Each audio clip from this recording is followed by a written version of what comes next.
ਤੇ attorney general ਕਹਿਣਾ ਜੀ, ਅਗਲੀ ਜੇ ਗੱਲ ਕਰੀਏ, ਕੋਵਿਡ ਦੇ ਕਰਕੇ ਯੂਐਸਸੀਐਸ ਨੇ ਕਈ ਤਰੀਕੇ ਦੀਆਂ ਢਿੱਲਾਂ ਦਿੱਤੀਆਂ ਸੀ, ਫਲੈਕਸੀਬਿਲਿਟੀ ਸੀਗੀਆਂ, ਤੇ ਉਹਨਾਂ ਨੇ ਵੀ ਐਲਾਨ ਕਰਤਾ ਵੀ ਭਾਈ ਉਹ ਸਾਰੀਆਂ ਚੀਜ਼ਾਂ ਹੁਣ ਆਪਾਂ ਖਤਮ ਕਰ ਰਹੇ ਹਾਂ।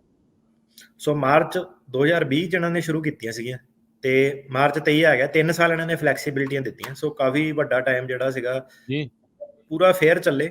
ਤੇ ਹੁਣ ਇਹਨਾਂ ਨੇ ਕਿਹਾ ਤੇ ਇਹਨਾਂ ਨੇ ਅਨਾਉਂਸ ਕੀਤਾ ਸੀਗਾ ਇਸ ਸਾਲ ਜਨਵਰੀ 24 ਨੂੰ ਇਹਨਾਂ ਨੇ ਅਨਾਉਂਸ ਕੀਤਾ ਸੀਗਾ ਕਿ ਆਖਰੀ ਸਾਡੀ ਜਿਹੜੀ ਸੀਗੀ ਫਲੈਕਸੀਬਿਲਿਟੀ ਹੈ, ਇਸ ਤੋਂ ਵੱਧ ਨਹੀਂ ਆਪਾਂ ਹੋਰ ਐਕਸਟੈਂਸ਼ਨ ਦੇਣੀ।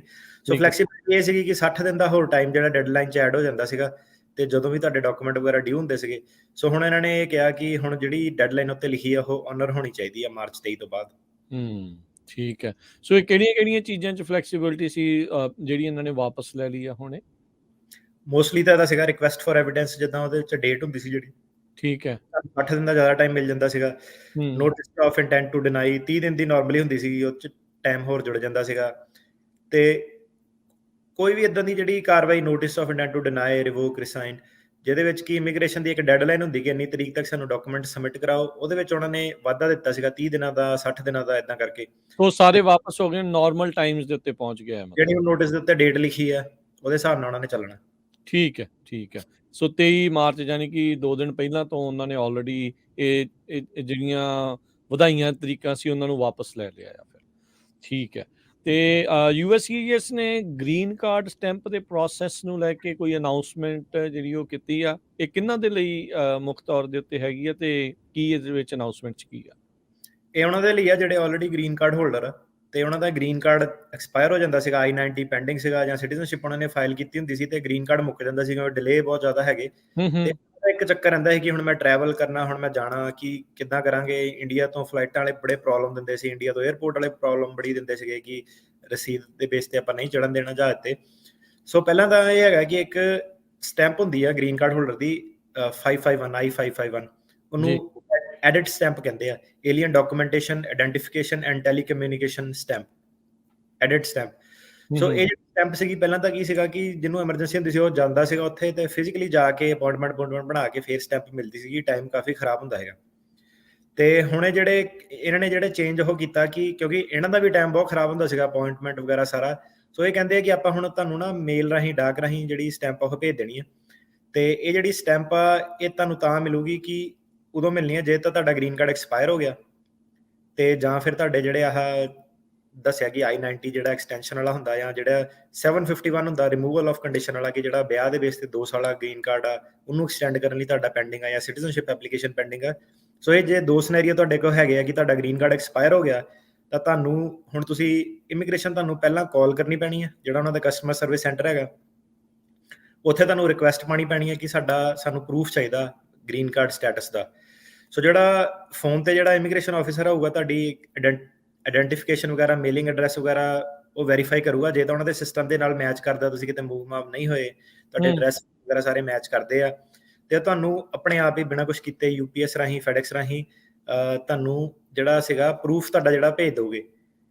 ਤੇ ਜੇ ਉਹ ਨਹੀਂ ਕਰ ਪਾਏ, ID ਵਗੈਰਾ ਤੁਹਾਡੀ ਨਹੀਂ ਮੈਚ ਕਰ ਪਾਏ, ਤਾਂ ਤੁਹਾਡੀ ਉਹ ਇੱਕ ਇਨ ਪਰਸਨ ਜਿਹੜੀ ਅਪਾਇੰਟਮੈਂਟ ਆ ਉਹ ਲੋਕਲ ਫੀਲਡ ਆਫਿਸ ਨਾਲ ਸਕੈਜੂਲ ਕਰੋਗੇ, ਤੇ ਉੱਥੇ ਜਾ ਕੇ ਤੁਸੀਂ ਆਪਣੀ ਜਿਹੜੀ ਐਡਿਟ ਸਟੈਂਪ ਜਿਹੜੀ ਉਹ ਲਵਾ ਸਕਦੇ ਆ। ਸੋ ਮਤਲਬ ਕਿ ਇਹਨਾਂ ਦਾ ਹੁਣ ਕਹਿਣ ਦਾ ਮਤਲਬ ਇਹ ਹੈ ਕਿ ਤੁਸੀਂ ਪਹਿਲਾਂ ਹੁਣ ਇਮੀਗ੍ਰੇਸ਼ਨ ਨੂੰ ਇੱਕ ਵਾਰੀ ਤੁਸੀਂ ਆਪਣੀ ਇਹ ਧਿਆਨ ਰੱਖਿਓ ਕਿ ਇਹ ਨਹੀਂ ਕਿ ਮੈਂ ਹੁਣ ਐਕਸਟੈਂਸ਼ਨ ਨਹੀਂ ਫਾਈਲ ਕਰਨੀ, ਮੈਂ ਸਿੱਧੇ ਕਾਲ ਉਹਨਾਂ ਨੂੰ ਕਰ ਦੇਣੀ। ਐਪਲੀਕੇਸ਼ਨ ਤੁਸੀਂ ਆਪਣੀ ਗ੍ਰੀਨ ਕਾਰਡ ਨੂੰ ਐਕਸਟੈਂਡ ਕਰਨ ਦੀ ਫਾਈਲ ਕਰਨੀ, ਉਹ 'ਚ ਕੁਝ ਚੇਂਜ ਨਹੀਂ ਹੋਇਆ। ਸਿਰਫ ਚੇਂਜ ਉਹ ਇਹਦੇ ਰਿਲੇਟਡ ਆ ਕਿ ਜਿਹੜਾ ਕੀ ਪ੍ਰੂਫ ਆ ਕਿ ਜਦੋਂ ਮੇਰਾ ਕੇਸ ਪੈਂਡਿੰਗ ਆ, ਮੈਂ ਗ੍ਰੀਨ ਕਾਰਡ ਹੋਲਡਰ ਆ, ਉਹਦੀ ਗੱਲ ਕਰ ਰਹੇ ਆ।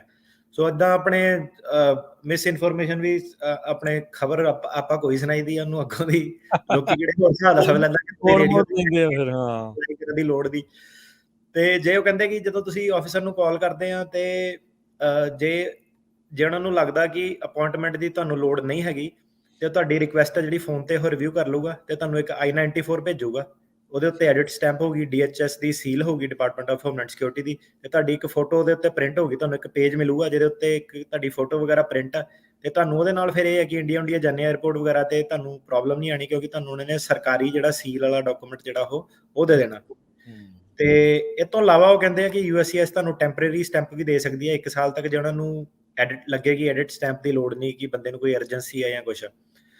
ਇਹਦੇ ਨਾਲ ਉਹਨਾਂ ਨੇ ਇਹ ਕਿਹਾ ਕਿ ਹੁਣ ਜੇ ਕਿਸੇ ਨੂੰ ਬਿਲਕੁਲ ਹੀ ਅਰਜੈਂਟ ਨੀਡ ਹੈਗੀ ਆ, ਕੋਈ ਪਿੱਛੋਂ ਡੈਥ ਹੋ ਗਈ ਕਿਸੇ ਦੀ ਫੈਮਿਲੀ ਮੈਂਬਰ ਦੀ, ਕੋਈ ਬਿਮਾਰੀ ਹੈ, ਕੁਝ ਟਰੈਵਲ ਕਰਨਾ ਪੈਂਦਾ ਕਿ 2-4 ਦਿਨਾਂ 'ਚ ਜਾਣ ਦੀ ਨੌਬਤ ਆ, ਤਾਂ ਇੰਨੀ ਛੇਤੀ ਉਹ ਐਕਟ ਨਹੀਂ ਕਰ ਸਕਦੇ ਫੋਨ ਵਾਲੇ, ਇਹ ਸਾਰੇ ਪ੍ਰੋਸੈਸ ਨੂੰ ਥੋੜਾ ਟਾਈਮ ਲੱਗਣਾ।